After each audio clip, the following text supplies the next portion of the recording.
Hi everybody, welcome back.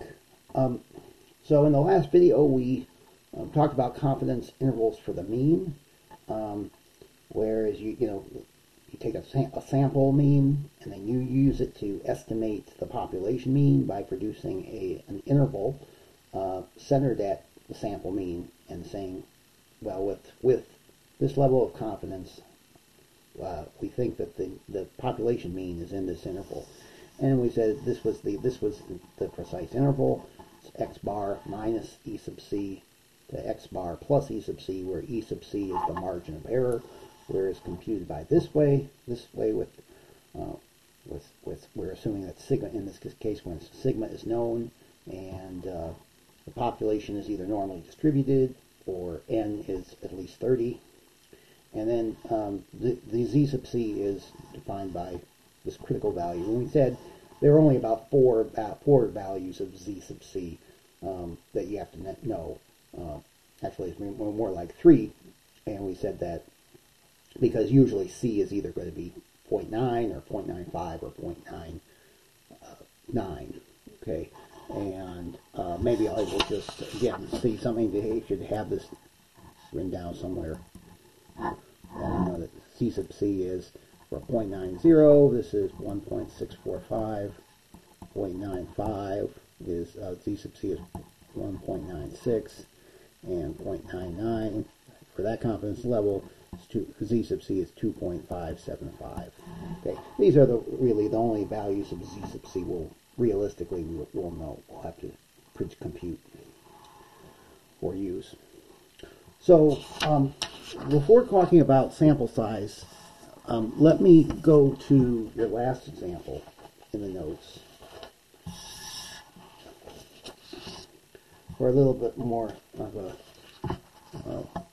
story problem or a word problem. And let's say, so from a random sample of 64 dates, the maximum record high daily temperature in Chicago has a mean of 84.13 degrees Fahrenheit. Assume the population standard deviation is 14.56 degrees Fahrenheit. Find a 90% and a 95%, I should say confidence interval.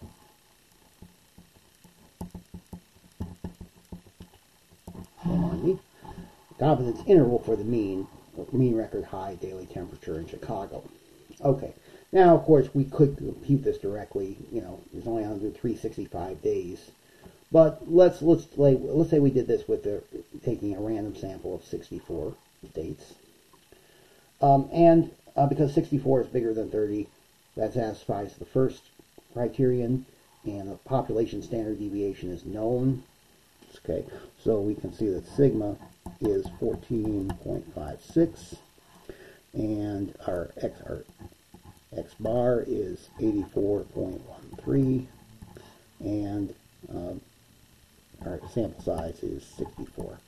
Okay, so when c is equal to 0.90, so then e sub c is going to be z sub c is 1.645. Sigma is 14.56, and divide that by the square root of 64. Okay, we know that to be 8, by the way. But this turns out to be very close to 3. It's 2.99. And we're rounding to 2 decimal places because that's exactly how many decimal places we have here for the mean. So this is going to be, we can take 84.13 plus 2.99 and 84.13 minus 2.99. And the interval we get is 81.14, sorry about that, and 87.12. So we can say with 90% confidence that the mean daily record high temperature is in this interval. And if we want our confidence level to be 95%, and we take e sub c is, now it's 1.96 times 14.56 divided by the square root of 64. And that's a little different. That's approximately 3.57. And then we compute the endpoints by the same way. And our interval is 80.99 and 88.13. Okay? And again, this interval, you'll see this interval is wider than this interval because we want the confidence level to go up. All right. So the next thing we want to talk about is, let's say, but even before we even take our sample, we want our margin, we want our confidence interval to be meaningful. We want our margin of error to be not some really arbitrarily large number. We'd like to restrict our margin of error to being a 1 or 1/2 or 2, okay? Because, no one's going to really pay attention to your results if the margin of error is some huge number. So, is it possible then to make it so that our margin of error is fixed? Well, the answer is yes, as long as we increase our sample size large enough. And the reasons for that, if we go to page 2 again, is this. Suppose if we want our margin of error to be equal to E, some number E, we do a little algebra again, okay? E sub c is given by this number, okay? We can multiply both sides by the square root of n and then divide by E, both sides by E, and then we get this. And then if we square both sides, we get n is this number squared. Z sub c sigma over E squared. All right, so this tells you this is what n should be if we want E sub c to be equal to E.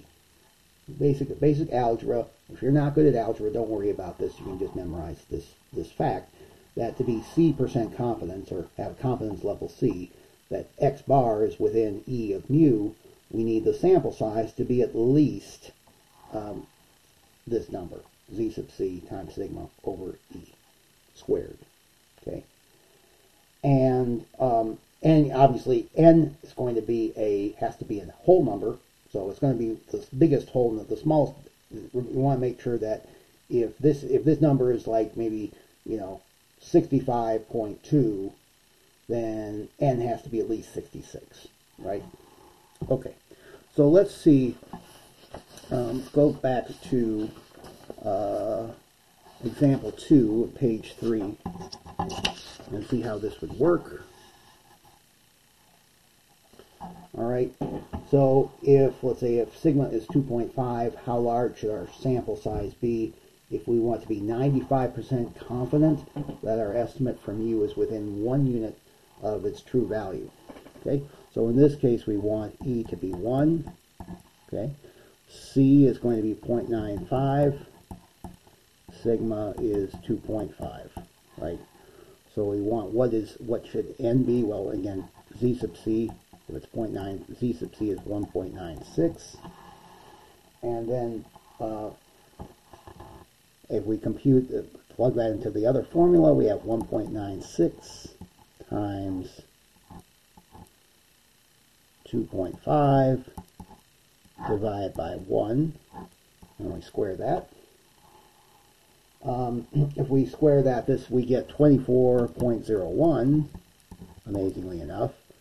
So we need n to be at least 25. And I should say, we'll assume that the population is normally distributed. Okay, if it's not normally distributed, we can't really use this. All right, what should our sample size be if we want 99% confidence that it's within half a unit of the true value? Well, in this case now, E is 0.5, C is 0.99, so Z sub c is 2.575, and sigma is still 2.5.